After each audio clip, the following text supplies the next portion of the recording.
وسلم کو کیا منہ دکھاؤ گے؟ کوفیوں نے جواب دیا، اگر تمام روئے زمین پانی ہو جائے تو بھی ہم لوگ تمہیں پانی کا ایک قطرہ نہ لینے دیں گے۔ ظالموں کا یہ جواب سن کر آپ کو جلال آ گیا۔ حضرت عباس رضی اللہ تعالیٰ عنہ نے ان کے ساتھ ڈٹ کر مقابلہ فرمایا اور نہر فرات کے قریب پہنچ گئے اور گھوڑے کو فرات میں داخل کر دیا، مشکیزہ بھرا اور ایک چلو پانی کا لے لیا۔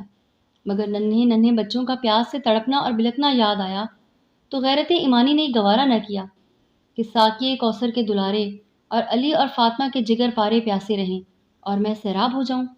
فوراً پانی کو پھینکا اور بھرا ہوا مشکیزہ بائیں کندھے پر لٹکایا اور نکل پڑے۔ چاروں طرف سے شور اٹھا کے راستہ روک لو، مشکیزہ چھین لو، اگر یہ خیمہ حسین تک پہنچ گیا تو ہماری خیر نہیں۔ اچانک ایک خبیث زرہ نامی کے پیچھے سے دھوکہ دے کر ایسی تلوار چلائی کہ آپ کا بایاں ہاتھ کٹ کر کندھے سے الگ ہو گیا۔ آپ نے